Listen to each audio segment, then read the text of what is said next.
hello, welcome to the show.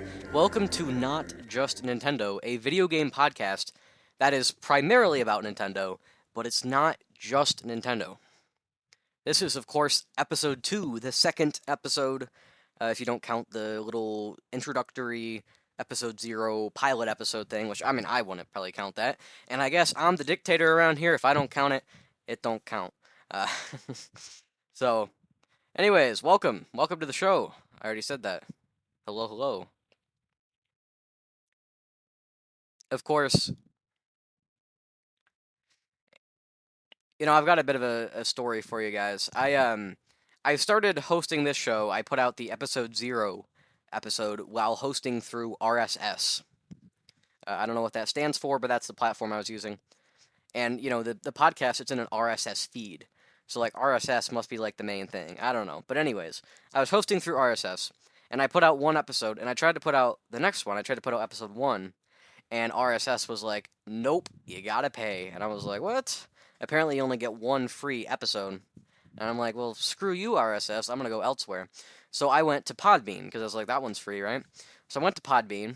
I put out the next episode, and then all of a sudden it came up and it was like 3 hours left this month. I was like, oh god, that's not gonna work. So apparently the free plan only has like 5 hours a month or something. I was like, yeah, that's gonna be really pushing it because there's gonna be weeks where we have 5 episodes or months where we have 5 episodes, right? Because it's weekly, and some months have 5 Wednesdays, right? And I was like, well, that's not gonna work because the episodes are like an hour and a half. Even 4 a month probably wouldn't quite work. So I was like, well, that's not gonna work. So I had to move the podcast a third time. This time to Spotify. And so I'm now hosting with Spotify for podcasters, or I think it's actually Spotify for creators now. I don't know, it's kind of weird. But anyways, I'm hosting over there now, which is better in some ways, but it also means that I'm now having difficulty trying to move every platform that the show was on before so that the host is Spotify. Because for some places, it says that it's still using the RSS host. Other places say they're not. But I can't unattach the RSS host without like subscribing to RSS, which is like the stupidest thing in the history of the world, probably. And there's been a lot of stupid things. I mean, I'm here, right? So, anyways, enough blabbering. You guys, a lot of you probably don't even know what I'm talking about. But it means that I'm trying to get the show back in some places where it was before, and it is now no longer. And it's been a bit of a mess. But I know for sure, 100%, it is on YouTube, it is on Spotify. I guess those are really the only two I can say for sure for certain. But I think it's on some other places too. It's just it's a little hard to figure it out. I think it's on iHeartRadio, but they're being a little weird. I know Amazon Prime wasn't wanting to work properly, so we'll see. It's certainly not on Apple. That's the one I know for sure. It's not on Apple. So I'm still trying to figure out some of that stuff. I know I got a request for Bungu. I don't even know what that is, to be honest with you. I don't know if that's a real thing. I guess I can look it up right now. Is Bungu a real place? I don't think so. Bungu podcast. I know that it was Cameron who suggested that, and if you are somebody from the YouTube channel, then you might recognize Cameron as a bit of a prankster. So I don't know what that is. Oh, anyways, I hope I didn't just say something really weird. Doesn't matter. Okay, so enough blabbering. It's been 4 minutes. We've said nothing. I'm a terrible podcaster. That's just, it's just the fact. It's still episode 2. All right, give me some time to get with it. So if you didn't watch last show, then you probably should because we're at a point right now where it's not hard to catch up on the entire backlog because there's only 2 episodes, right? So later on when there's hundreds, hopefully there'll be hundreds. When there's hundreds, it'll make sense if you're not caught up. But right now, what are you doing, man? Come on, go catch up. So if you don't watch the last episode I talked about all the games that I had beaten up until that point in 2025. Except not technically, because I recorded the opening to the show.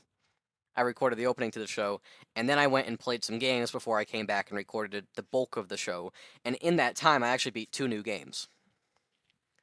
So I have those 2 games to talk about this week, but I also have a few more. In total, I have 6 games to talk about today that I've played, and that's probably all we're going to talk about today is those 6 games. I'm probably not going to get into any Switch 2 stuff, because I was thinking about it. obviously Switch 2 is kind of the hot news right now in Nintendo. It's no secret, right? But the direct is, or the presentation, I guess I should say. I don't know that it's actually titled a direct. It might just be a presentation. That's on April 2nd. So we have like 5 shows, I think, until then, excluding today. So we've got plenty of time to talk about the Switch 2, my thoughts on the Switch 2, predictions for the Switch 2. We've got plenty of time, right? We've got hours and hours to talk about that stuff. And then even when the presentation happens, I'll talk about that, and then I'll have plenty of stuff to talk about regarding that until the Switch 2 comes out. And then even when it comes out, I'll have stuff to talk about with my thoughts on it, right? So, like the rest of the year, honestly, we're going to be talking about mostly Switch 2. It's totally fine if this week I talk about other stuff instead. And I'm sure you'll be surprised to hear that I have not played any Switch 2 games in the last week because they don't exist yet. I mean, I guess maybe they do. Maybe they're ready, right? But none of them are out, right? So, anyways, enough blabbering. Although I've said that like 3 times now, and we're only 6 minutes in, so it's not the best news. I guess we'll do a little. Oh, you know what? Never mind. I just forgot about something. I've got to talk about the listener mail, of which we got literally none. I'm pretty sure. Yeah, just wanting the podcast Undungu for YouTube. So, if you're new around here, I'm gonna say it every episode. So if you're not new around here, well, sorry. Uh, but anyways, you can email the show and ask me questions, give me comments, any of that stuff, on Gmail at notjustnintendo@gmail.com. And that is NOTJUSTNINTENDO, all one word, at gmail.com. You can also, if you're listening on YouTube, just leave a comment. That's really simple, really fast if you're on YouTube. I think that's actually where the vast majority of people are. But there were a few streams on Spotify last I knew. So if you're on Spotify, give me a little shout, say hello. And you can say hello in the comment section of Spotify as well. If you're on Spotify, you can comment. I didn't realize you could do that until I made the podcast and put it out there. And then it was like, here are your comments. I'm like, comments? What comments? I didn't realize you could comment.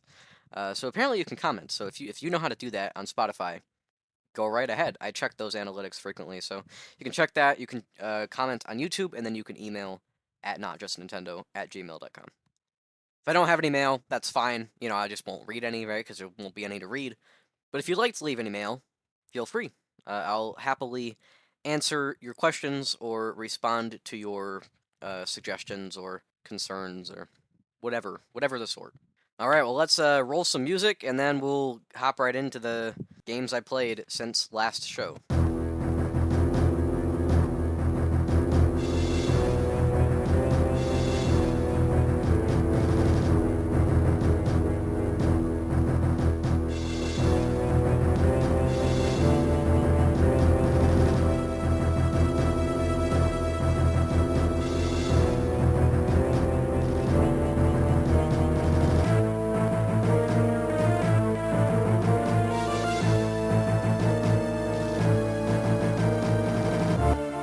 So the first game I beat since last show, or at least since the games that I talked about on the last show, was Kirby 64, The Crystal Shards. And I'm 90% sure that is actually the name of the game, because it's a little hard to tell, is it Kirby 64? Is it Kirby and the Crystal Shards? Is it Kirby 64 and the Crystal Shards? Or is it just Kirby 64, The Crystal Shards? And actually, I'm totally going to look that up, because I cannot remember for the life of me what the full... Yes, Kirby 64, The Crystal Shards, with a semicolon in there. So that is the name of the game. That's the game I beat. I beat it on February 18th. It took me a total of about 4 hours, 15 minutes, about 4.25 hours. And Kirby 64 is pretty good. It's a pretty good game. It's really fun. As far as 2D platformers go, it's really high up there. I guess this is, it's a 2.5D game, right? It's one of those, that's kind of a weird category. I think originally 2.5D did mean stuff like Kirby 64 and like Klonoa and that kind of stuff, right? But I think over the years, there have been some things that people call 2.5D that, it's a little, I don't know. I don't even know if that's technically the correct definition, because I thought it was supposed to be like the game is actually rendered in 3D, but then you move on a 2D plane. But like, there's also games like Donkey Kong, I almost said Donkey Kong 64, sorry. Donkey Kong Country, the old one, the 3 originals. Those kind of games, they're 3D visuals, but the game itself is in 2D, and you're also on a 2D plane. So I think something even like modern Donkey Kong Country, or like most 2D platformers that aren't pixel art, I think those aren't 2.5D. They're very much 2D. And then stuff like Kirby 64 or like Klonoa or that kind of thing, though, or even like Yoshi's Story, right? Those games are actually 2.5D. But it's honestly, it's not a category. I think it's a pretty loose category. I don't think anyone's gonna get upset with you for getting that a little bit wrong. If I, actually, I think I there was this conversation early on in the Jeff Gerstmann show. I've been watching through the beginnings of that, and I'm gonna slowly go through the whole backlog. Of course, his shows are quite long, so it's a little tough. But the good news is he hasn't been going that long, so it's not as difficult. Um, anyways, so back to Kirby 64. So Kirby, I started my Kirby adventure with Kirby's Adventure, I believe, right? Is that correct? Yes. I started my Kirby adventure with Kirby's Adventure, on NES. That was sorry, there was a little bang there. I dropped something. Kirby's Adventure, I beat last year back in 2024. I know all that time ago, back in my day, right?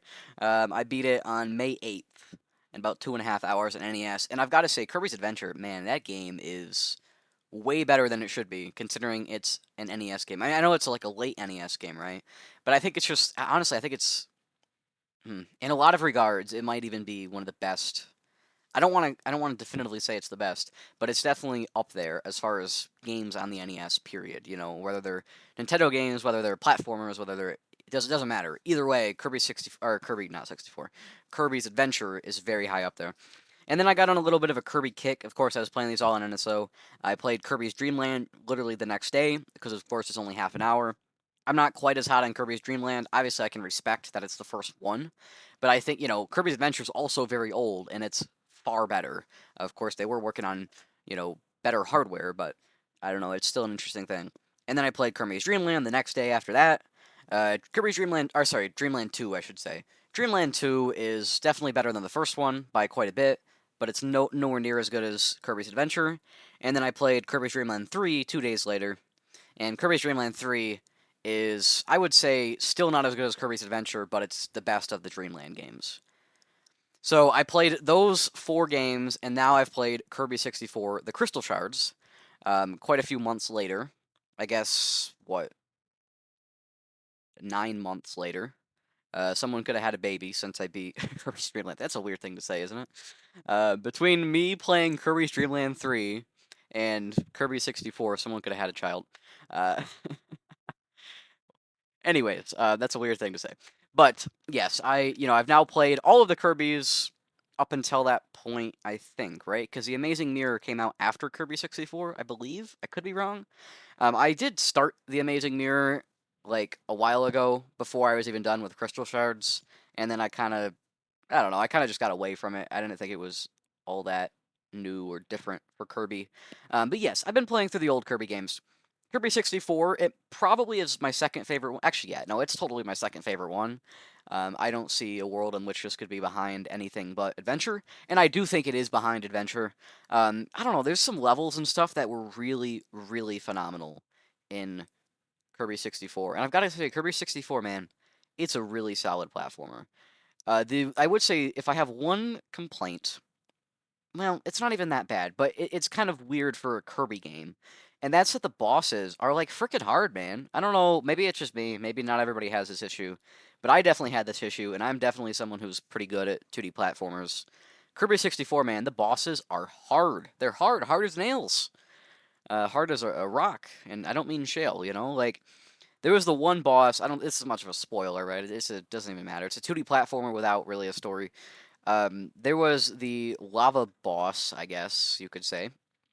Like it's like this large oval shaped pool of lava, I suppose, with eyeballs, and it's out in the background. And this actually happens for for a few bosses, at least at the end.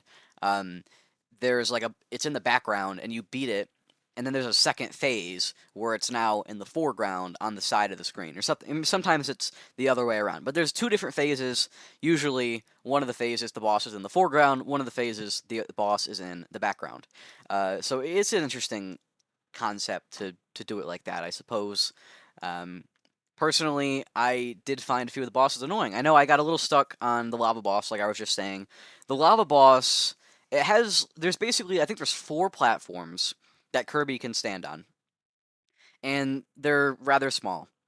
And the boss, they have a few different attacks. There's the one attack, it's not really much of an attack, where they summon up 3 like lava bubbles, and you can swallow the bubbles and get the firepower. And that's how you damage the boss. I don't think there's really any other way to do it unless you're already bringing in a different power up from the level or from another level or something. So you have to use the firepower against the fire boss, which is a little strange, but it works. And then there's another attack where the boss will send out these giant spires of lava, I suppose you could say. And you can see them coming from far away. But they'll come out and they'll run into one of the platforms you can stand on, and it'll like push it up because there's lava on the top and on the bottom of the scene. So you can get pushed into the lava. So you have to kind of time it in such a way where you're not standing on the platform that's being pushed up. And that's not so bad. But what's annoying is that if you try to attack the boss during that phase, if you jump up and hit the button and you smash into the boss, when Kirby has a firepower, when he only has one firepower, he does his move is like, I don't know, I don't really know how to describe it. It's kind of a field of energy fire behind him, and then he thrusts forward in a fireball and he's like spinning, right? So if you do that and hit the boss when he's in that phase, you'll sometimes randomly fall down and land in the lava below, and it seems to be just random. Like, I don't understand why it happens sometimes. It's very strange. Unless it's the final hit, then you're fine.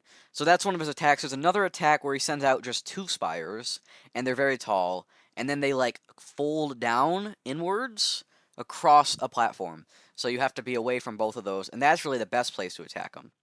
So there might even be more attacks that I'm not thinking of, but I remember I struggled a little bit with that boss because, like I said, it felt weird as to when I was actually supposed to attack him. I think it was during the thinner spires, I guess, that fold in rather than the tall ones that push you up. I think is when I was actually supposed to attack the boss, right? But it was a little hard to tell. And then you beat the boss, and you're like, "Oh yes, I did it." And then it's a second phase. It's like, "Oh my god, what is this? An RPG?" Like, and now the boss is in the foreground. And I will say, actually, that boss is quite a bit easier. But there's still the same problem that it seems like sometimes when you use your attack, you'll like get hit in the process, and it's quite irritating. Because Kirby, and I guess this is a problem with Kirby in general. Kirby's like so slow.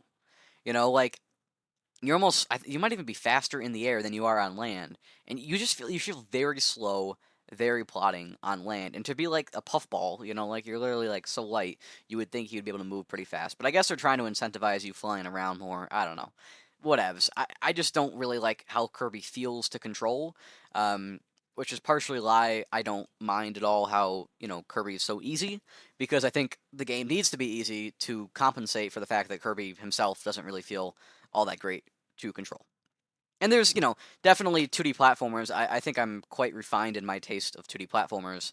I like Donkey Kong, I like Mario. Those are really the main two. But I've played other stuff. I played like Rayman Legends, right? I think Rayman feels quite nice to control. But in a game like Kirby, I don't think Kirby really feels super great, to be honest. But the level design's usually pretty good, so you can usually get by, right? And certainly in Kirby 64, the levels themselves weren't too hard. They were quite long, I should say. So in general, this is definitely a harder Kirby than any of the other ones I've played thus far. I guess you can make an argument that the first Dreamland is kind of tough because it was such a short game that they were trying to really, pack in some playtime in there. That's how games used to be, right? But honestly, I don't think it was terribly difficult. But you can make an argument that it's more difficult than most of the games. I still think Kirby 64 is more difficult. But it wasn't so difficult that I was like struggling too much. I guess there was the one boss. There was another boss actually I struggled with a little bit where it's a shark and he doesn't really provide all that many enemies to give you powers. There's a few every now and then, but you have to swallow an enemy, and then you have a boomerang usually as the power up you can get in the arena. And basically, the shark moves side to side across the screen. There's like a little bit of warning as to where he's going to come, and then you have to both dodge him, but also find a way to hit him while also getting out of the way. And I mean, it might sound pretty simple, but the problem is that Kirby, after he throws the boomerang, he like very slowly sinks down in the water. So like you'll throw a boomerang, and then it takes all this time for Kirby to get low enough, and you can't get high, you can't jump while you're in the air in the water. You have to wait till you hit the ground, and you hit the ground very slowly when you have the boomerang. So if he's above you, you don't want to, or sorry, if he's below you, you don't want to attack at all because you're gonna land on the ground in front of him, and there's no like invincibility after performing a hit. It's only after taking a hit. So you kind of have to wait until he's above you and then do it, and then hope that you fall fast enough to not get hit. And that was quite annoying. And then, of course, when you beat that boss, there's another phase once again, and this time he's coming up from below you, and that one was probably quite a bit easier than the first phase. And I will say that's another thing. It feels like with the bosses that have phases, which it might be all of them, it might be just some of them. I can't recall exactly. But with the ones with phases, it definitely felt like the first phase was like much harder than the second phase. Like the second phase was always the easier phase, which I mean, I guess you are like you have lower health and stuff, but you would expect the first phase to like, not be so difficult, and then the second phase like you're warmed up, you know what the boss does. Now you've got the real challenge. But it seems really backwards. And it's kind of jarring for a Kirby game to have difficult bosses because Kirby's not a difficult game, right? And it's also jarring that the levels themselves are so easy, but then the bosses are so difficult. So it's a little jarring. I know I just said jarring like 3 times in a minute, or not even. But that's really how I can describe it. As far as the levels themselves, there were some really nice levels. I thought the backgrounds, they looked very nice. I can't deny that I probably would have liked to see a 64 Kirby game that was pixel art because of course you had the 64 and the PlayStation. Obviously the PlayStation came first, but they were both in the 5th generation, right? And they were kind of the two biggest console. I mean, obviously by far the two biggest consoles. Obviously PlayStation was much more popular than the 64, but they were the two biggest. And on the PlayStation you got a lot of games that were in 2D and that were in pixel art and stuff. They hadn't fully moved. Like most of the games were in 3D and in that like obviously more polygonal, I don't know, polygonal style. Whereas on the 64, like everything was. On the PlayStation's, there was only something. I think the majority of stuff was polygonal, but there were definitely some games, especially like look at like Castlevania Symphony of the Night is probably the best example, and the pixel art on that game is phenomenal because they had more power than the Super Nintendo. So regardless of what the game being 3D or whatever, it doesn't matter, right? If you have the 2D game on the Super Nintendo and you have a 2D game on the 64 or the PlayStation, obviously the PlayStation was more powerful than the 64, but even on the 64, the pixel art looks way better on the 64 because they came so far and they had these like modern effects on a pixel art background. And I think there's a lot of games on PS1 that as a result look really nice. I think the original Rayman's a good example as well. But on 64, you didn't get any of those. And you may have if the thing performed better. I think a lot of why there were so few games is because it performed so poorly and it was late. The PlayStation came out like over a year, I believe, before the 64, I think. I don't know. It was about a year, I think, in the West. I think in Japan it was even longer. But anyways, enough rambling. We just spent 15 minutes talking about Kirby somehow. But yes, overall, Kirby 64, actually, I will say my favorite level. Probably my favorite level, yeah. There was a level where you get in, and there might have even been 2 levels like this, or at least a level and a half or something, because there's different sections. There's distinct sections of every level. There's a few different sections, and there's usually like a mini boss in most levels as well. My favorite level, there was a section where you get in like a sled, right? You're in the snow world. You get in a winter sled, and I think there was even a minecart level too, but there's a sled and there's a minecart, and there's a few times that this happens in the game, and it felt just like the minecarts in Donkey Kong Country, though admittedly a bit easier. It wasn't as difficult, but it was. I really liked the minecart sections in Donkey Kong Country, and it was quite similar to that. I felt when you were in the snowmobile or in the minecart in Kirby. So that was definitely a fun little thing. I was like, oh my gosh, it's like Donkey Kong, right? And Donkey Kong, I definitely in the first game. I think maybe in the other two. Yeah, I'm talking mainly about the Super Nintendo ones, less about the modern ones. Although I guess Donkey Kong Country Returns is now what is it like 15 years old, so it's definitely still modern, but it won't be modern for long, right? It'll be old fairly soon, right? And maybe give it 10 years, we can call that game maybe even retro in 10 years. God, that'd be crazy. I don't know. We'll see, right? Anyways, but yes, but certainly in like old Donkey Kong Country, at least in the original, you had like the two different types of minecart levels, which was kind of, which, I thought it was kind of weird and funny. And there's the one minecart level where, and I think there's a few of each in the game. There's one type of minecart level where you jump in the minecart, the whole minecart jumps, which is a little strange if you think about it. You'll be coming up on an obstacle, you jump, and then the whole minecart jumps with you. I don't know if they like, the power of the Kongs, they like grab the minecart and pull it up with them off the rails. I don't know. Maybe I shouldn't be questioning the realism of a monkey game, right? Uh, but then the other type of minecart level, which maybe made more sense, was when you jump and the characters actually jump out of the minecart and then land back in, which, to be fair, actually that doesn't make sense either. So I don't know. But anyways, it's not about logic. It's just the idea that both of those two different minecart levels, and you never knew which one was which. There'd be a minecart level. Sometimes you jump out of the cart, and other times you stay in the cart when you jumped, and it was really strange. And in Kirby 64, I believe you always jump with the cart and not out of the cart. So that's what it's analogous to, I suppose. All right, but again, I said enough talking about Kirby, and I said that like 3 minutes ago, and I kept talking. So I'll stop now.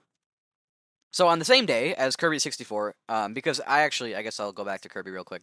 I started Kirby like back like mid-January maybe, and I didn't finish it till mid-February because I was definitely slow rolling it, right? I played it for a little while and then I got away from it, and I played it for a while, got away from it, and then finally I came back, and I think it was probably like a third session where I finally finished it up. But on the same day, I finally finished, or I not really finally. I actually blew through this one very, very fast. I beat my first Metroid game, and I'm actually very excited to talk about this on the show. I think I'll likely be talking about Metroid for the majority of this episode. I played and beat within like 2 days. I started it late at night, not like you know midnight, but I started at probably 8 or 9 o'clock, and then I beat it the next day, probably 8 or 9 o'clock. So I worked on it over the course of 24 hours, but I wasn't going for 24 hours straight. I beat Metroid Zero Mission in 5 hours, and I was gonna say 25 minutes. It's 5.25, so 5 hours 15 minutes roughly. I beat Metroid Zero Mission on Switch NSO, and man, Metroid's always been something. Always been a Nintendo fan, right? I mean, maybe not when I was a month old, but I think by the time I was like 2 years old, I was probably, I'd seen my dad play games and stuff. I probably was like, oh, those I like Mario, right? Or maybe I didn't know his name, but I was at least, maybe I wasn't aware at 2, but at least by 3, I was aware, like, oh, Mario, right? So, and Nintendo, right? I was a big fan of Nintendo. I'm still a big fan of Nintendo. That's why the podcast is named how it is, right? And certainly Metroid was something that, you hear all the time. I think it mostly comes from the Metroid superfans, right? They're like, yeah, Metroid's one of Nintendo's most popular franchises. And I'm like, I guess technically, if you're listing Nintendo franchises, there's really not that many, that are currently active, right? And I mean, it's sort of questionable whether Metroid's ever active, but because it takes, long stretches of inactivity. So I guess technically, right, as far as the amount of games and the amount of like hardcore super fans, yeah, sure, it's one of their most popular. But as far as sales figures, I guess it's still technically one of the most, right? Like maybe it's in the top 10, but it's certainly nowhere near the level of even Zelda, and of course Zelda historically hasn't sold all that well. And obviously it doesn't touch Mario, it doesn't touch, Mario Kart. And nowadays it really doesn't touch Animal Crossing. I don't think it really ever did, but Animal Crossing has certainly gotten a lot more popular over the years. So Metroid is nowhere near the top on the sales charts. But as far as like the amount you hear about it all the time. And I think the biggest reason is probably, well, it's so good, but also because it was, defined a genre, right? I mean, the Metroidvania, I guess you could say, like, Mario defined the platforming genre, right? There's definitely arguments to be made. But, like, Metroid is literally half the name of Metroidvania, right? Of course, the other half being Castlevania. So, really, you can only attribute the genre of Metroidvanias either to the original Metroid, to the first Castlevania, both of which are questionably Metroidvanias, or you attribute it to Super Metroid or Symphony of the Night. Those are the only four games you could possibly attribute as the namesake, or as not the heir, but you know what I mean, as the main pillar of the category. And certainly, when you hear people's favorite Metroidvanias, you usually hear Super Metroid, maybe you hear Symphony of the Night. There's definitely been some talk more recently. Obviously it came out more recently for like Hollow Knight. There's definitely a crowd of people. A lot of those people are already like Souls people, so they're kind of Souls people turned to Metroidvania people. But I think generally the most popular answer as far as favorite Metroidvania is by far Super Metroid, and then Castlevania Symphony of the Night is probably second place there. And my history with Metroid, like I said, I've always been a Nintendo fan, and all these people have talked about how popular and how, well, not even necessarily popular, how amazing Metroid is. And I was like, yeah, I've got to love Metroid, right? I'm not a Nintendo fan if I don't like Metroid. You see like the memes, and it'll be like, it'll be like the two people. I don't know exactly how to describe this meme template, but it'll be like the two people, and it'll be like, I'm a Nintendo fan, right? And then it's like, um, you know, Metroid and Advance Wars and Fire Emblem, and they're slightly. I mean, I guess Fire Emblem's not really obscure anymore, is it? But they're slightly more obscure Nintendo franchises. And then it's the other person. They're like, "Oh, me too." And then it's like Mario and Zelda and Mario Kart, right?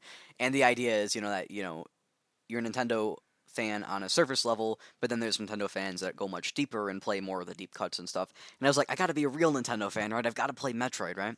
And it wasn't even just that like specific meme, right? It was just in general the conversation around Nintendo games and around Metroid and stuff.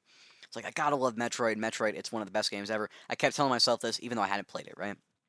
So finally, back in 2024, probably in March or so, I think was the first time I was like, I'm gonna play Super Metroid, right? And I had played a little bit here and there of it, right? But this was the first time I was seriously like, I'm gonna play and beat Super Metroid, right? So I set out in March of 2024, and I did not get very far. I spent hours, but I did not make hours of progress. I was like, oh my god, Super Metroid, this game sucks, right? I was constantly stuck. I would play the game for like 5 minutes, and then I'd be stuck for an hour. And it's so impossible to look up a guide for that game, to figure out where you're supposed to go because people do things in different orders. They solve puzzles in different ways. They have different power ups by the time they get to things. And it's like sometimes I would feel trapped. There'd be like a one-way wall. I'd shoot it, not like a wall, but like there's those switches, right? You shoot the switch and then you can go through the door. But they're only one way, right? Once you're through the door, you can't come back. And I was like, surely, this happened many times during my trying to play Super Metroid. I was like, surely there's a way because I couldn't progress. I was like, surely there's a way back so I can leave this area, go get the item I need, and then come back, right? And I could never find it. I was like, surely there's a hole in the floor or something, right? But all of these gods on YouTube were people that knew how to play the game, and so they never used that. And I was like, oh my god, I can't find this. And I would scroll through hours and hours and hours of play, and I'm not even exaggerating, man. I literally spent hours because I was like, I have to play this game. And long story short, actually, long story still quite long. I was like, I'm never playing Super Metroid again. I quit, right? So then about 3 months later, I came back and I tried to play it again. Probably like July, so I guess 4 months later, right? I tried to play it again, and the same thing happened. I got a little further, but the same thing happened. I kept getting stuck. I was like not having fun. I was, you have those couple minutes where you're actually playing and not getting stuck. You're like, man, this game's amazing. And then you get stuck and you're like, oh, this game sucks, right? There's no in between. It's either amazing or absolutely dreadful, like Metroid Dread, right? Anybody? So absolutely was like, I cannot play this game. So I was like, I'm never playing this game again, and I stopped, right? So then about 3 months later, I came back again in October. I was like, I'm playing this game, and who would have guessed? Third time was not the charm. I struggled once again. So, since October, the last time I tried to seriously play Super Metroid and I hated it, I was like, you know what? Maybe Metroid's not for me. Maybe Metroidvanias are for me. Maybe I'm not that. Maybe that's not my thing. But I was like, but there's so many games that are. Well, there's really not that many. But there's a lot of like critically acclaimed Metroidvanias, a lot of indies and stuff now, and there's a whole series of Nintendo games, and there's the Castlevania series. I've got to like Metroidvanias. I can't not like Metroidvanias, right? There's so many games that I would be missing out on if I, didn't like Metroidvanias. So for the last few months, I've thought about it, and I finally got access to the Switch Online expansion pack. And I thought to myself, I was like, you know what? Maybe Super Metroid isn't the game for me. Or maybe it's not the game to get me into Metroid, right? Maybe it'll still be great. Maybe I'll play Super Metroid soon and I'll be like, this is amazing. And I'll be here in a few weeks' time talking about how phenomenal and incredible Super Metroid is. It's the best game I've ever played, right? But I was like, surely this is not the thing that's going to get me into the genre. But I still wanted to get into the genre with a Metroid game and not with anything else because it would feel wrong to get in as a Nintendo guy to get into Metroidvanias with anything but Metroid, right?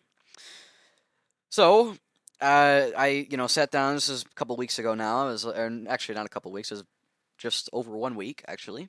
And I was like, you know what? I'm gonna play Metroid Zero Mission because I had heard, people. I've even heard people say that you should start with Super Metroid because it's the best one.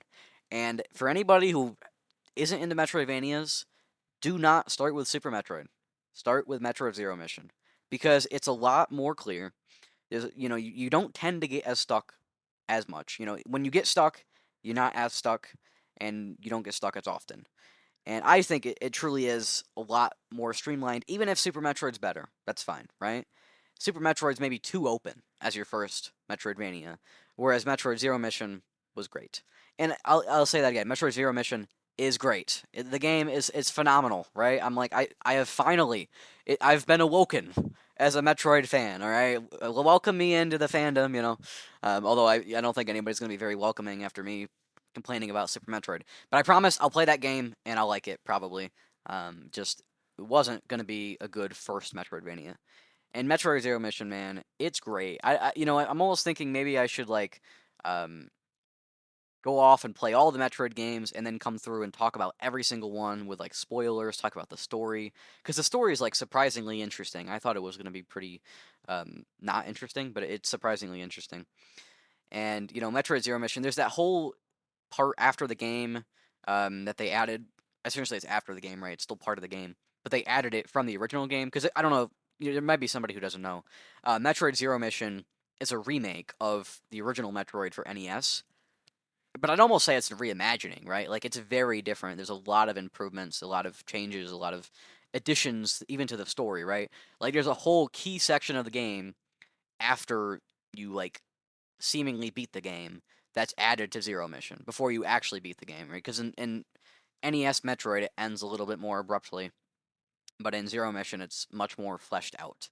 Um, so yes, Zero Mission, absolutely phenomenal. I should I just do some like spoilers for what happens? Yeah, I'll talk about some of the bosses and some of the stuff. I'll talk here about Metroid Zero Mission for just a few minutes, probably. I'll probably try to keep it brief. So 5, 4, 3, 2, 1. Okay, so Metroid Zero Mission, after you do the escape sequence, because there's another one later, but you do the escape sequence after fighting Mother Brain. Of course, the whole game you're here like, we gotta fight Mother Brain, right? That's the boss. And you defeat Mother Brain, and honestly, you're not fighting Mother Brain. You're fighting the room Mother Brain's in, because Mother Brain, you have to open the glass like not jar. I was gonna say jar. It's not really a jar, right? It's like a tank, right? It's a tank where Mother Brain's being held or stuff, right? And you shoot it with a few missiles. And in the room you're standing, there are a few enemies that I would say there's enemies that kind of fly around and they respawn when you shoot them or whatever. But there's also these like cannons that shoot like cannonballs, right? Most cannons tend to. And they're around as well. So and they're constantly moving. So it's not like you can just stand in one spot. And in the original NES version, Mother Brain has no attacks. You just, I believe, right? I'm pretty sure. I could be wrong.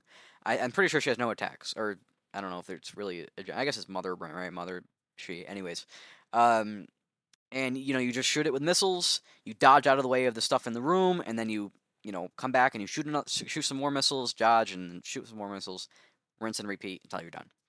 But in Metroid Zero Mission, it's kind of the same thing, but Mother Brain has an attack that she performs occasionally. Of course, she's stationary, but she can like shoot out a large beam of energy from her eye, I guess.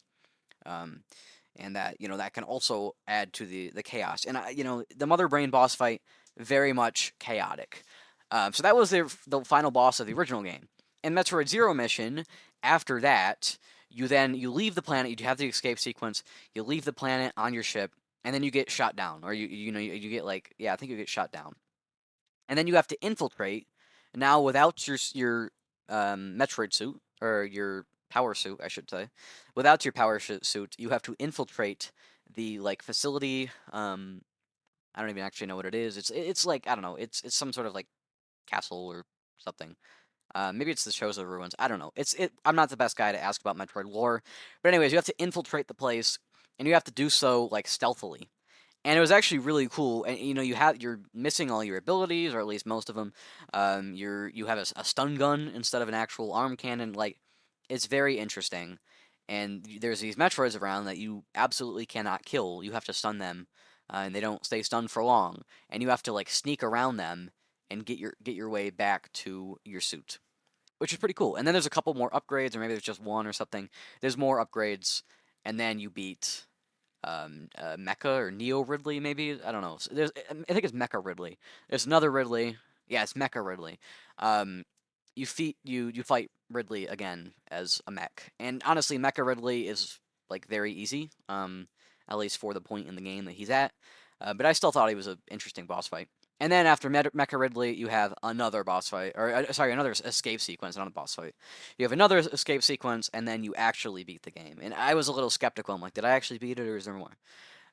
So that whole added section where you have to run from the Chozos, and of course, if you're spotted, you have to like actually just like run for it, and you'll have like all these Chozos, like Chozos? No, not Chozos. Sorry, all these Metroids chasing you, and I think they're Metroids, right? Yeah, are they? I don't know. Anyways, you got all these things chasing you, and it's quite tense, to be honest. Uh, but it was fun. It was very fun, and I think that's generally a sentiment I carry for Zero Mission in general. It's a very fun game. There were some parts where I got stuck. I don't think I ever got nearly as stuck as in Super Metroid, but I did have to look up a guide for a few things, here and there. Actually, I mean, I guess it was actually quite a few things, to be fair. But it wasn't nearly as bad as Super Metroid, and if I had any questions, I was actually able to find the answers, whereas I wasn't for Super Metroid. I guess that's all I'll say for spoilers and stuff. Again, I'll probably come back and talk about all the Metroids, or at least maybe all the 2D ones when I beat all the 2D ones, and maybe the Prime games when I beat those, or maybe I'll just talk about them all in one. We'll see. Um, we'll have to see when we get there. So, Metroid Zero Mission was the second game that I beat since the last show, out of, again, maybe six, or at least five. The third game was Final Fantasy II. Final Fantasy II, I beat in a total of 20 hours, and I beat this one on February 20th. So it wasn't the same day as all these other ones, it was 2 days later. So Final Fantasy II, I beat Final Fantasy I on February 4th, and then I hopped right into Final Fantasy II, I believe on the same day. Maybe it was the day, maybe it was the next day. So I've been playing this for a little while, and I basically played all of the game back in like a week, and then I got stuck on the final boss, and I took like a couple weeks off or a week off or something, and then I came back and finished it a few days ago. So the final boss, okay, I guess I'll talk more with Final Fantasy One. With Final Fantasy One, I went through the game and I was not like grinding while doing the game. I even turned off random encounters because I was playing the Pixel Remaster for like two of the dungeons, I believe. And I definitely had to pay the price later because I was struggling hardcore against the boss.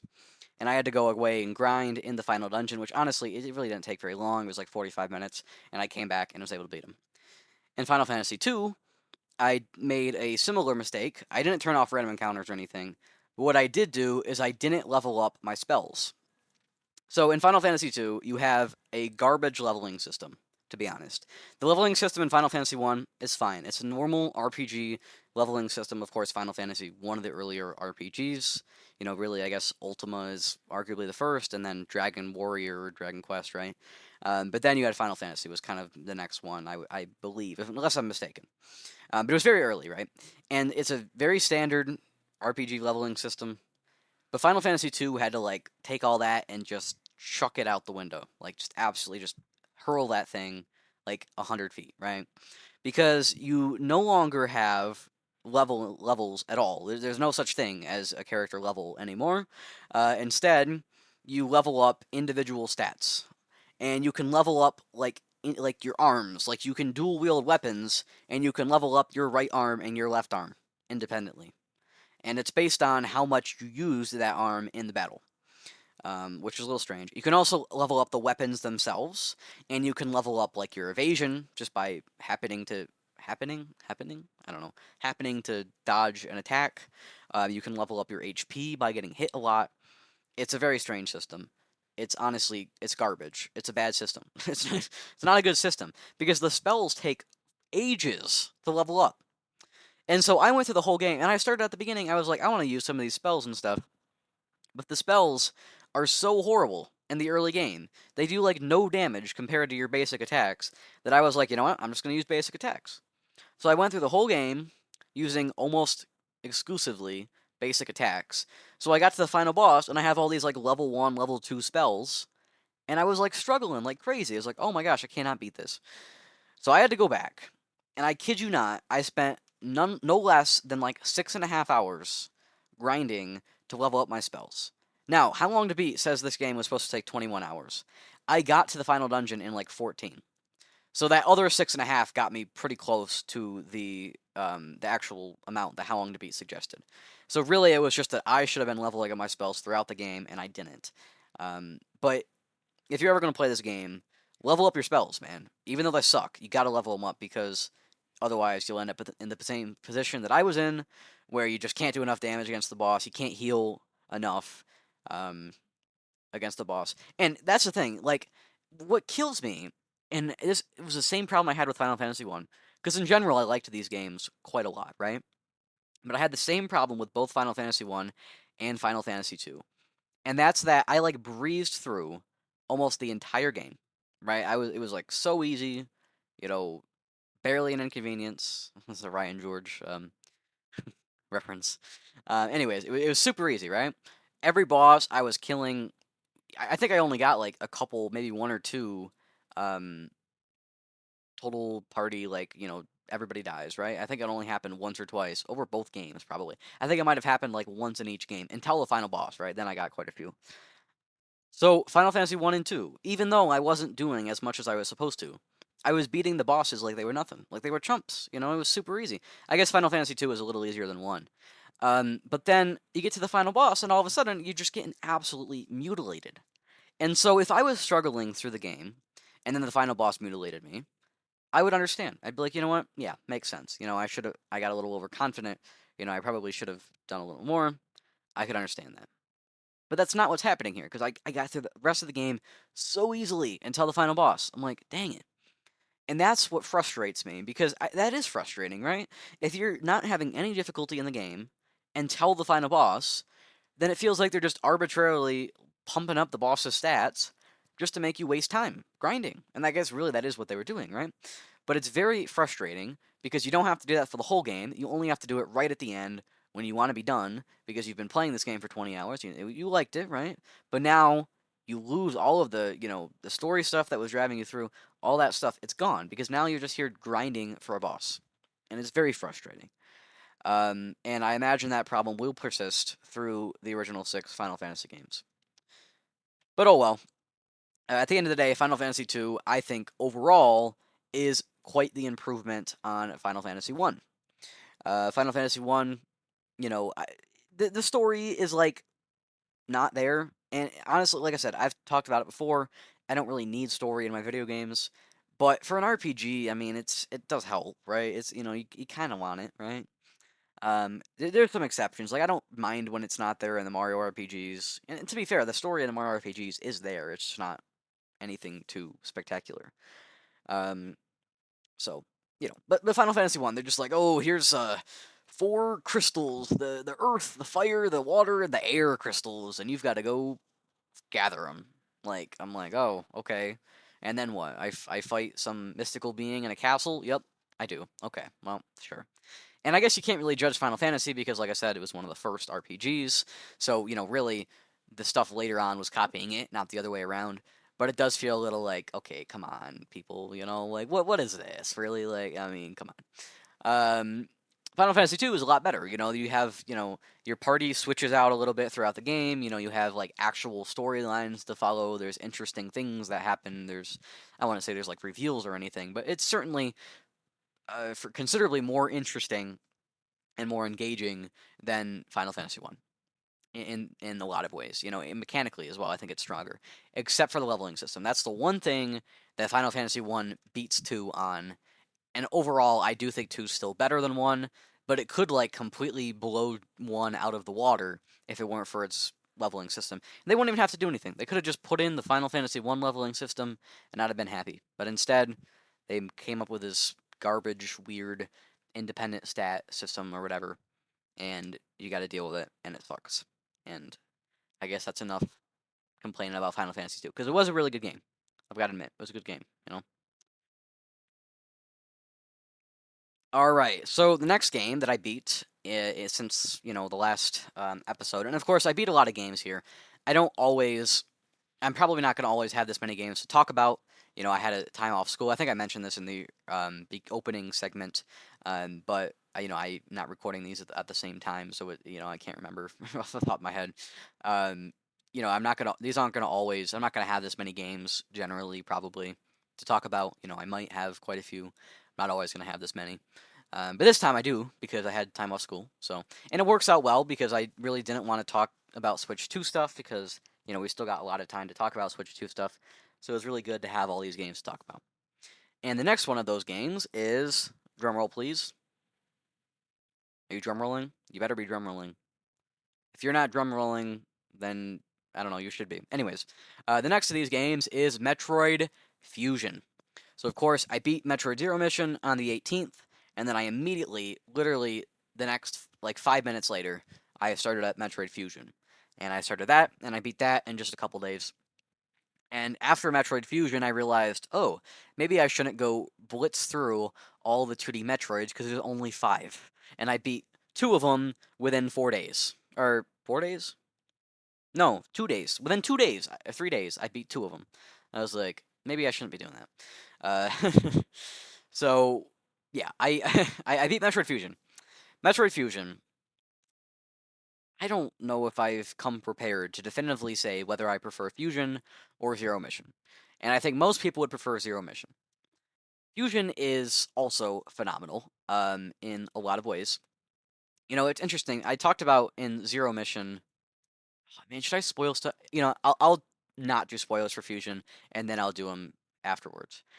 So in Fusion, um, everybody talks about how it's much more linear than any of the other Metroid games, and at least from what I've played of Super Metroid and from my completion of Zero Mission, I can agree. Yes, it's far more linear. I don't mind that. I actually very much appreciate that because it meant that while in Super Metroid I was constantly stuck, and in Zero Mission I was sometimes stuck. In Fusion, I never got stuck. Or I mean, maybe I did like once or twice, but I almost never got stuck, and I definitely got stuck a lot less and a lot less bad than I did in Zero Mission. And obviously, Super Metroid was so bad I had to stop because I absolutely just could not deal with it. So Metroid Fusion, in my opinion, is much better in that regard. Of course, a lot of people will, maybe that's blasphemy, right? I'm not allowed to say that, but that's okay. I'll say whatever I want. Metroid Fusion, I want to go ahead and say it's better than Zero Mission, but I'm mixed. There are some things, Zero Mission did have a lot of cool things about it. You know what? No, Fusion's better. I prefer Fusion, but Metroid Zero Mission's still really good. And you know what? If you want to get into Metroidvanias, don't start with Fusion. Don't start with Super. Start with Metroid Zero Mission. And then either play them in order or probably Zero Mission and then Super, I would say is probably the best order to play them in. Because Fusion is a bit strange. It's not. I mean, again, I'm not the most qualified to talk about Metroid because I still have only played 2 games, and I'm not as familiar with the games as a lot of people. But from what I can tell, it's not the best one to start with. But I do think Fusion is my favorite of between the two, or really, I've played 3, right? But I haven't finished one of them. And I've now after this, I have Super Metroid to play. And then I'll have to go track down Samus Returns on 3DS, which shouldn't be too hard, although I don't really get out to game stores as often as I'd like. But I do, I get out there often enough. So, I'll probably be on the hunt for that. I'm sure this year I'll play Samus Returns. I don't know how soon, though. And then I'll probably play Dread this year, too. I'll probably end up playing all 5 Metroids this year, to be honest. All of the 2Ds. So I'm probably going to play Super Metroid next, and then we'll see if I play all the 2D games or if I jump into Metroid Prime, because I do have Metroid Prime Remastered. So I'm almost considering, because I don't have Dread or Samus Returns, playing the three 2D Metroid games and then playing Prime, and maybe at the same time, starting a 2D Metroid. I think you can play. I don't think you have to play those all in order. I don't think you have to play like all the 2Ds then all the 3Ds. I'm already not playing in order, right? I started with the first one, then I jumped to like the fourth one, and now I'm gonna play the third one, right? It's not. I'm not in order. I don't think you have to play the Metroid games in order too, um, because the story is definitely interesting, but I don't think it's like completely integral. You're definitely not going to be confused, because of story purposes, right? You're not going to get confused. Whether the story is as enjoyable not in order is, I guess, a little bit more up for debate. I would say it's fine. You don't have to worry about the order for Metroid, but you could definitely make an argument that it is mildly important. And again, so Fusion, I guess, I'll say a few things. Um, the in Fusion, so in Zero Mission and in Super Metroid, and presumably in the other games, but I haven't played them, there are like different color doors that you unlock with different missiles or bombs or, different things that you unlock for your mech suit. You unlock them all with different items, and they're color coordinated. So like there might be like a red door. I think maybe it's more pinkish in Super Metroid and in Zero Mission, and that door you can open with a missile. Or I should say, there's a blue door, which you can open just normally. In Zero Mission, the normal door doesn't have a color; it's like white, I guess. Then there is a red door, I think, in both Zero Mission and Super Metroid that you use like a missile for. And then there's like, a green door for a super missile, and then there's like a bomb door or a super bomb door. There's all those kind of doors, right? And that is a lot of the stuff that kind of hinders, it keeps you in the right area, right? So you can't just go immediately fight the final boss or something because he's behind a green door, right? Which is kind of a weird way to do it, but it makes sense. It's not weird having played the games, but at first glance, it seems like a strange way to do it. In Fusion, that system is not in place. There certainly are things that you have to have certain items, certain missiles, certain bombs to do. There's a lot of the stuff is more built into the environment. There might be like a pipe that you have to shoot with a specific missile. There might be an enemy that you like. There's these like weird long stringy things that you have to like shoot with an ice missile, and then they freeze and you can walk on them, right? And it's that kind of thing. Or there's one is like a weird eyeball thing. You have to shoot it with a super missile to get past, and it'll be blocking a doorway or something, right? And it's that kind of thing more so than the missiles. But there's also different types of doors, and they're color coordinated. But in Fusion, the progress in those doors is now blocked by different security levels. So, there's six different sectors, with different areas you can go to, plus the main area.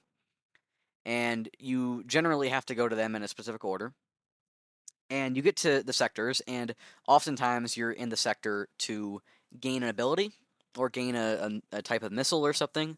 Other times you're in the sector to open a security level. So there's like 4 levels in the game. You get the first level pretty early, so you can open up. Ooh, is it which door is first? I know red's last. I think green is second to last.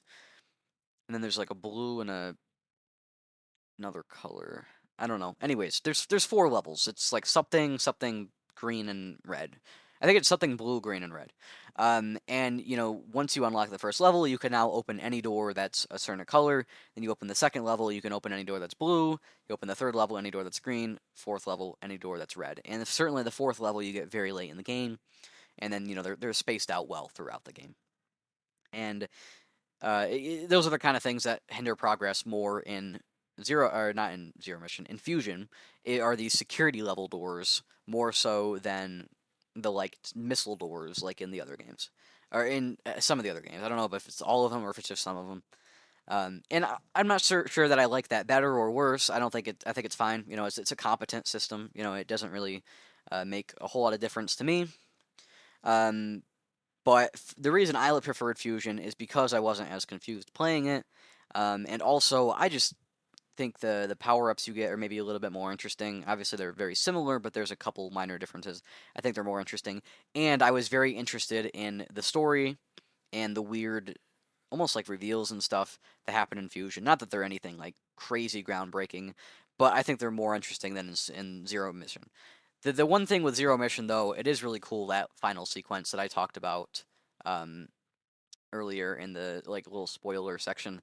That is really cool. So I don't know. I do prefer Fusion overall. I think probably, but I wouldn't be surprised if at the end of the year my opinions change and I end up putting Zero Mission first. We'll just have to see, right?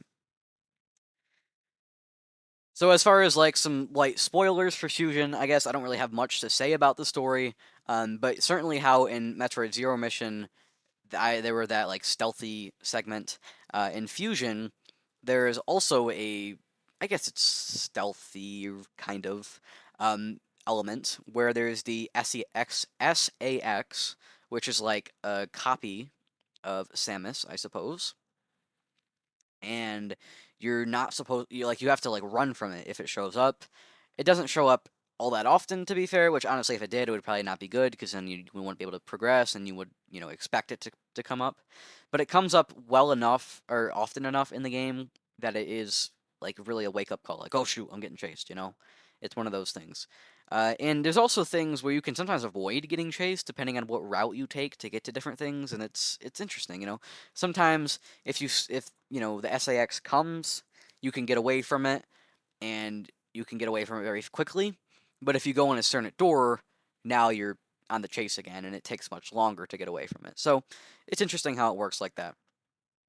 Um, as far as infusion, you have Ridley, I think, was the boss I probably struggled with the most. You fight Ridley pretty late.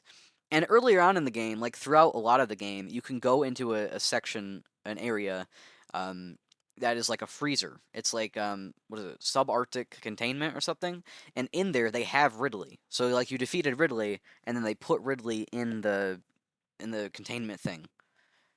From other games. From I think maybe Super was I think it was Super that you beat Ridley, right? So you beat Ridley as like the final boss or whatever. They put him in this containment facility in the cold like freezer, but he ends up getting out, and that's how you end up fighting him. And I think there's also, was there Neo Ridley or something, or maybe that is the same boss. I don't know. I struggled with Ridley. Um, I think I actually struggled with Ridley more so than the final boss, the like SAX and the like thing. I don't know. It's like a larger SAX or whatever. Um, Another thing in Fusion, whereas in Super Metroid and in Zero Mission, you have enemies that can drop these like purple orbs that you use to heal, and they drop like missiles and stuff to refill. In Fusion, it's a similar system, but the enemies are comprised of these little like viruses. What are they called? What are they called? I don't know. They're like these little parasites. They're comprised of these things, and you use those things to heal, and you use those things to refill your missiles and stuff. But they like only stick around for a little while. You have to chase them down, and if you don't manage to get them, they'll respawn the enemy, or they'll respawn a different enemy. And certainly that can be kind of annoying sometimes, but I didn't mind it too much. It's still my favorite of the two games.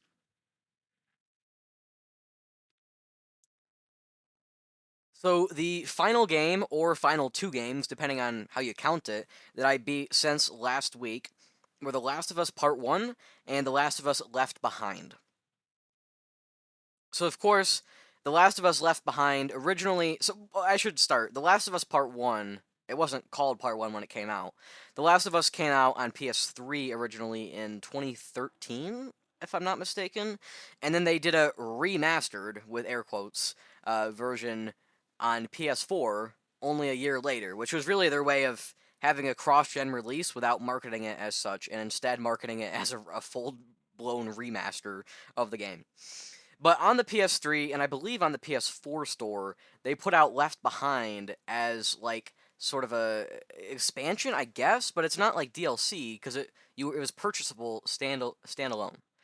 I think the reason they did that is and didn't make it DLC is because if you bought like the PS3 version, Left Behind came out after the PS4 version. So if you bought the PS3 version, but not the PS4 version because you'd already played it on PS3, but you wanted to play the expansion and you didn't want to have to pull out the PS3 to do it, that way you could play the game on PS3 and the expansion on PS4. I think that's why they did it like that, because it came out so close to the end or the beginning of like the transition between the seventh and eighth generations, I suppose. So yes, The Last of Us Part One. I spent a total of 13.75, 13 hours 45 minutes. I beat that on February 22nd. I started it on the 20th. Yes, that's correct. I played it the 20th, the 21st, and I finished it on the 22nd. And then I went and played Left Behind, which only took about 2 hours. I finished that on the 22nd as well. So Left Behind, if you want to count it as a separate game because it came out standalone originally, then I guess you can go ahead and do so, in which case I beat 6 games since last time. Otherwise, you can say it's DLC, even though it came out standalone. It's DLC because, now in the latest remaster of Last of Us Part 1, they've just included it, and it honestly, if it weren't for the fact that it came out at the end of the generation, there's a good chance that they probably would have made it DLC. So, if you want to count it that way, then I only beat 5 games. But either way, I think that's still plenty to talk about. I think we've managed to make an episode here. The Last of Us Part 1, it's one of those games that, it's one of those, like, Sony first party. I guess it's not technically first party. I'd say it's, like, second party, right? Naughty Dog's, like, a second party studio. It's one of those, like, I mean, I would say, like, it's one of the Sony exclusive, like, behind the back, third person, sort of adventure games, I suppose. But it's something that's very story driven. You got God of War, you've got Horizon, even the Spider-Man games are quite story driven, I would say. It's another one of those, story driven games. And honestly, like I said, I've said this like, 10,000 times now. The story isn't really what does it for me. I will say that this story was very engaging, and it is probably a large part of why I enjoyed this game so much. Of course, it's kind of the driving factor when you're playing this game is the story, because honestly, the mechanics aren't like particularly special. At the beginning, like when I first started playing, I was like, yeah, the story is really cool, but the mechanics aren't holding up quite as much as I had hoped. But as I got through, I was like, well, you know what? Actually, this is pretty well made mechanically as well. I don't have any, I'm sure if I played this on PS3, I'd have all sorts of weird polish or lack thereof issues, and it'd probably be a bit of a mess. But thankfully, with them having remastered it twice now, it's all fixed up. And that's the thing. You've got to expect playing games on like PS3 and 360. You've got to expect some of those issues now and then. They don't have the same polish as stuff that Nintendo made. And that's I think generally why I'm such a fan of Nintendo, and why a lot of people who like Nintendo games are such a fan of Nintendo, because they put all this polish into the games. I also think they just have the best IPs. That they make the most interesting, the most creative, the most unique, and also just the best games all around. Um, but there's definitely room for the other games. Even if they're not like The Last of Us Part One is not going to be my game of the year or the game that I played this year, because I already have several games above it, right? But it's also not going to be low on the list. It'll probably be somewhere in the middle, and I'll talk about how much I loved it. It's like last year. I don't know if you guys watched. I mean, I presume probably some people did and some people didn't. I made that end of the year ranking of every game that I played in 2024, and I said, after like 2 or 3 games in, I was like, everything from here on out, I absolutely loved. I loved all these games, even if they didn't get too high on my list. The problem is, there were like 40 games I loved, even 40, 44, 43. And so I guess there was a list of 43, so maybe like 40 games that I really loved. There was only one on the list that I kind of didn't like, and I beat it just cause. Everything else I at least liked, and some of the games I really loved, and most of them I really loved. So it was really hard to make that list, and I'm already seeing the same problem this year, and honestly, it might even end up being a more difficult year. Um, but I suppose we'll see. I did think it'd be kind of cool if I added in, if I made like a running list. Let me know actually if you guys want to see. I know this isn't quite the same audience as my YouTube audience, but I think there's probably enough overlap. Let me know if you guys want to see like a running list, like you want me to add in all of these games to last year's list, or just start a new list. I think probably start a new list for the end of the year. Yeah, because I mean, a running list would be cool, right? Because I could slot things in. But the problem with a running list is that you're always going to have the same, like, 5 games, probably, that always get the spotlight. So I don't think I want to do that. You know what? Scratch that idea. I think I'm probably just going to. It would be interesting. Maybe I could put out a running list somewhere else. Or, I've got the 5-year channel anniversary coming up in July. That would be an interesting thing to do for the 5-year channel anniversary. I don't know. I need to figure out something for the 5-year channel anniversary. Let me know though also if you guys would like to see like a top 50 or maybe even top 100 games of all time and me talking about each one. I think that would be an interesting thing. If I did that, I would have it as an edited YouTube video, but then I would probably also throw it out in the podcast feed. Unless I do that as a podcast thing, possibly I make a podcast episode around that, and maybe it's like some sort of like a 50th, podcast episode or a 100th podcast. I don't know, but those things are far in the future because we're only on episode 2, so maybe I should slow down. Back to The Last of Us though, because that's what we were supposed to be talking about. The Last of Us Part 1. Yeah, I still have to play Part 2. It's quite amazing. It's not really something that I can like um, talk too much about spoiler free, and it's also not something that I want to talk about spoilers for because I think this is a game that really doesn't hit the same if you have it spoiled for you. Because it really is so focused on the story, and like I said, the mechanics are pretty decent, right? But I think the story is really why you're there for the most part, and I have mixed feelings about that. I don't think I could play just these games. I definitely need my other games, But I think playing one of these games now and then is really a cool thing. And like Spider-Man, right? Spider-Man got a great story. Probably, I think the Last of Us story is probably better, right? It's like it's more interesting. I don't know. I like the Spider-Man story as well, but it's like inherently like a deeper plot, right? But Spider-Man, I think, is mechanically stronger, right? Like this mechanics in Spider-Man are quite good. So I don't know. You could go back and forth. As far as God of War, I think it's somewhere in between. I think the story is probably deeper than Spider-Man, but not as deep as The Last of Us, and the mechanics are probably better than The Last of Us, but not as deep, not as good as Spider-Man. But like I said, I need to play God of War really before I can fully make that judgment. I've like played some of it, but yes, Last of Us. Great game. Like I said, can't really get into any specifics. I will say that this really makes me want to play more of the Naughty Dog games. I guess I played Crash 1, 2, 3. Because I've played those. I played the Insanity trilogy remakes, but I mean they're the same games, right? They're just redone, remastered. So I played those 3 games. Obviously, nothing before Crash Bandicoot of Naughty Dogs is really worth checking out.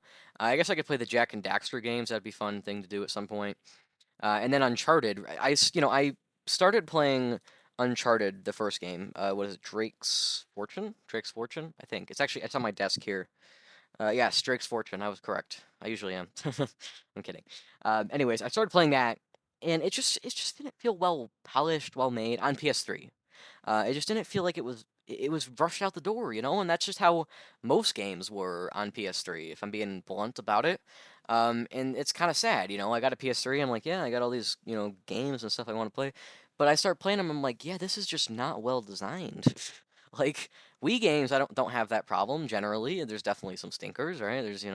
But I think the Nintendo Wii games are generally fantastic. Mario Galaxy, Skyward Sword, these games are great. Metroid Other M. No, I'm kidding. I haven't played Metroid Other M. I do want to. But anyway. So I think it's yeah. I think it's just kind of really. I think this is how we got to the point where Nintendo was known. Well, Nintendo's always been known for such quality, right? I mean, you had the Nintendo seal of approval, or the seal of quality back on NES, and I think that's was something that was quite important then to consumers. You had the parents going out being like, "All right, this one's got the Nintendo seal on it; it must be good." And I think that was generally a pretty good rule to follow if you weren't like super in on it. And then of course the Nintendo seal continued, and I think that is equally important today. There's definitely things that have maybe you know there's other things that are well made, right? But I think in general, Nintendo has the best track record, and I think that's why myself and some other people that like Nintendo so much get upset about like Pokemon, right? Because Nintendo's not responsible for Pokemon coming out broken, right? They don't make that game, but it definitely hurts their image when the game comes out and it's like broken and it's messed up and it's like you're falling through the floor and it's a mess, right? And I think that really kind of hurts Nintendo's reputation, even though they're not the ones who made it, because it's exclusive on their platform. And I guess it's maybe a little harsh to judge the PlayStation 3 for a Naughty Dog game for the same reason. But to be fair, the Naughty Dog games are made in collaboration with the Sony Interactive Entertainment, whereas I don't think Game Freak like denies all assistance from Nintendo. So I don't know. It's a mess. I wish they could get Monolith Soft on it, right? Anyways, but enough about Pokemon. I'm not a big Pokemon guy. I don't tend to like to talk too much about Pokemon. I've only ever really tried one. It was Shield. I played like an hour. I was like, yeah, it's all right. I mean, it's not horrible. Like it's fine. It just wasn't really quite my thing. So yes, The Last of Us. Like I said, story wise, pretty great. I there were some battles. They were kind of tough. I was like, wow, I'm struggling a little bit. It's probably just because I'm not big on these shootery games. I don't play a ton of them. But I was like, wow, this is and it wasn't like I was frustrated really. I don't think I was ever really all too frustrated. I mean, there were times I was like, oh, come on, but I wasn't very upset about it. In general, I was just kind of like, all right, yeah, I like this challenge. It was a good challenge. And also the story was pretty fantastic, I would say. So. So I think mentioned 13.75 hours plus 2 for Left Behind. So in total, that's 15.75. I'm not yet sure if I'm going to count Last of Us Left Behind and Last of Us Part 1 as two separate games. I'm not yet sure, like at the end of the year. But, I've got, I don't know, 10 months to figure that out. So I think we can, give it a break and worry about it later. As far as other Naughty Dog games, I might go back to Uncharted on PS1, or sorry, not on PS1, on PS3. But I'm kind of thinking of just grabbing the PS4 Nathan Drake collection, and hopefully some of those mechanical polishy, falling through floory issues will have been fixed. And that way I can actually play through all 5 Uncharted games. Because other than falling through floors and weird glitchy stuff and the combat not being super good, I thought The Last of Us was, or not The Last of Us, Uncharted, the little bit I played of it was quite good. It was just those minor things, and also the combat wasn't great, that I didn't like. So, having the context of The Last of Us, and also hopefully having a less broken, and I mean even a nicer looking is always helpful, right? It's not necessary, but it's helpful. Nicer looking version, I think maybe I'll get into it. So hopefully I can play Uncharted at some point, and I can grab The Last of Us Part 2 at some point. I'll probably get the PS5 version. I don't know if I'm assuming that's probably not full price anymore. If it is, I guess I'll just wait because I'm not going to spend full price on that. The Last of Us is not worth $70 to me, but it is a fun game, So, I don't know. Last of Us Part 3, right? I don't know. I'm assuming like that the rumor is that that is actually going to happen, right? I think so. But I know Intergalactic's what they're doing right now.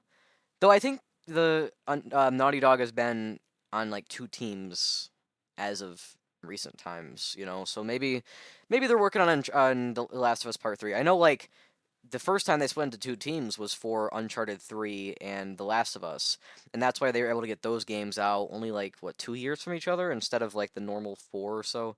And I'm sure now it would take even longer, probably 6 or so. Um, to make those games.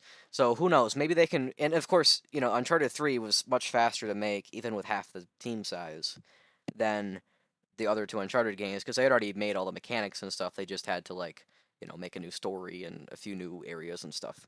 So it was a lot easier. It's a lot easier to make sequels, right, than it is a brand new series in general. I mean, there's definitely exceptions and stuff. So, maybe they've been working on The Last of Us Part 3 in the background this whole time. I guess I wouldn't be like too shocked. I know they've, kept The Last of Us Part 1 and 2 both up to date. But I mean, honestly, that's probably just because they know they'll sell well. I don't know if it actually does confirm that they are working on more of them. I'm not really sure. I'm not really the guy to ask. I don't necessarily know these things. Yeah, these last 6 games, if we want to recap, Kirby 64, great game, 2D platformer. Absolutely, I'd recommend that. And I definitely have some more Kirby's to play. I don't know if I want to play them all, but I wanted to play all the old ones, and I'm kind of getting there. I guess it just depends on what you consider an old one. But I wanted to play all the old ones, plus maybe a couple of the more modern ones, and I'm definitely doing good on that front. Metroid, I've recently, I'm now on my Metroid kick. I played Fusion, I played Zero Mission, and I guess I'm gonna play Super probably fairly soon, to be honest. Get on the Super Metroid. And then we'll see. I don't know. I don't know if I should play Metroid Prime or if I should wait until I can play Metroid Samus Returns and Dread. Maybe I should play those first. I don't know. I'll look into it. I'll think about it. So that's those are on the chopping block. Then we got Final Fantasy 2. I've been kind of alternating um, old turn-based RPGs, and I should clarify old turn-based RPGs because as far as non-turn-based RPGs, I was kind of playing Xenoblade Chronicles, the first one, and then I kind of got stuck on a boss. Well, I don't. I want to spoil it. I got stuck on a boss, and then I also started Yakuza the other day, and I'm only like an hour in, and it's very strange. But it's enjoyable? Question mark probably. I don't know. It's a little strange. And then as far as new turn-based RPGs, I'm playing Persona 3 Reload. So as far as old turn-based RPGs, um, I'm playing like some of the old ones. I have the Final Fantasy series, well, the six of them. I've got the Golden Suns to play. I've got Earthbound to play. I've got the Breath of Fires, the two of them to play. I've got Collection of Mana. I was working on Final Fantasy Adventure was my next one. I was kind of alternating around. I've got Chrono Trigger and I've got Star Ocean First Departure. So I've got a lot of stuff on my plate for that as well. Like I said, lately I've been playing Persona 3 Reload a lot, Yakuza a little bit. I was kind of stuck on Xenoblade Chronicles. I need to go back to Astrobot, you know, need to go back to Final Fantasy Adventure. I have Super Paper Mario that has been outstanding since December, because I wanted to finish up Brothership, and so I kind of left Super Paper Mario in the dust to rot until Christmas, and then I got new stuff, so I kind of got pushed down the list. And then yeah, like I said, I mean, there's stuff I'm gonna get into soon here, probably get back to God of War. Maybe I'll get into Assassin's Creed 2. So there's a lot on the agenda for here soon. But unfortunately, I only had that 1 week off of school. I had school again today as of we're recording this. I started recording this episode on Sunday. I recorded the first, like the intro to it on Sunday. And then I recorded like most of this episode up until I started talking about The Last of Us, like after school on Monday, so probably like probably like 4 o'clock. 4 to like 4:30. I recorded that, and now I'm recording this last 20 minutes or so of it now in the late evening. So yeah, you don't need to know that, but I just thought it was an interesting thing to say. But at this point, I'm just kind of stalling. We're not. This isn't like a super long episode, so I don't need to I'm not worried about it being too long, but it's also not short enough that I want to talk about Switch 2 stuff. So I'm thinking next episode, unless I beat a lot of stuff, I don't think I will. There's a chance I might not beat anything if I'm playing too much Persona. But I'm thinking I'm gonna call it here, and we'll probably talk about Switch 2 stuff tomorrow or next week, unless I beat a lot of stuff. But we've got, what, 5 shows after this until the Switch 2 presentation, which is definitely exciting. So that's exciting. I don't have any Spotify comments. If you want to leave a Spotify comment, obviously you have to be on Spotify. I mean, I guess if you're watching elsewhere, you could go on Spotify and comment, but I'm not sure why you do that. So leave a Spotify comment if you're on Spotify. Any questions? Want to say hi? Anything you want, I'll read it out on the show. You can also do the same in the YouTube comments. I know people have been doing that a little bit here and there. And then there's also the show email, which is or it's not at, sorry, it's not just Nintendo, all one word, NOTJUSTNINTENDO @gmail.com. You can email the show. And also, you can follow the show on both Blue Sky and on X.com or Twitter, whatever you prefer to call it. I was just calling it Twitter up until more recently, so I've finally switched. It's finally switched in my brain, you know. But yes, you can follow over there. Also at Not Just Nintendo, one word, NOTJUSTNINTENDO. And you can follow my personal Blue Sky, which I have not been using as much as I intended to, because I just kind of forgot about it. But you can follow that if you'd like. It's at Ginger Ninja YT, GINJANINJA YT. Ginger Ninja is one word, there's no spaces. So you can follow the show. There's a link for the YouTube Discord server. I don't feel like it's necessary to make a podcast Discord server because, like I said, um, the uh, the communities overlap and stuff, you know, so it's not necessary. I guess if you'd like me to make a podcast Discord server separate, you can let me know. I guess I'll do that if somebody wants me to. Otherwise, the YouTube server is where it's at. And I think that's probably all for today. I think I've plugged everything, right? Probably. I guess if you're, you know, listening on Spotify or that, you can go see my YouTube channel. It is the Ginger Ninja, THE-GINJANINJA. Not dash, sorry, it's a space. Sorry. The space Ginger Ninja. It's got an Animal Crossing City Folk Villager as the profile, and I make, you know, gaming videos. Honestly, I need to make more videos. It's been, you know, I've been mostly doing the podcast stuff, so I'll get back in the video grind. Basically, I'll just be working on the podcast throughout the week, and then when I've done with the episode, I'll start working on regular videos and stuff, and that'll just be my schedule moving forward. So, all right. I guess with that said, we can probably call the show here, and we can roll the outro music.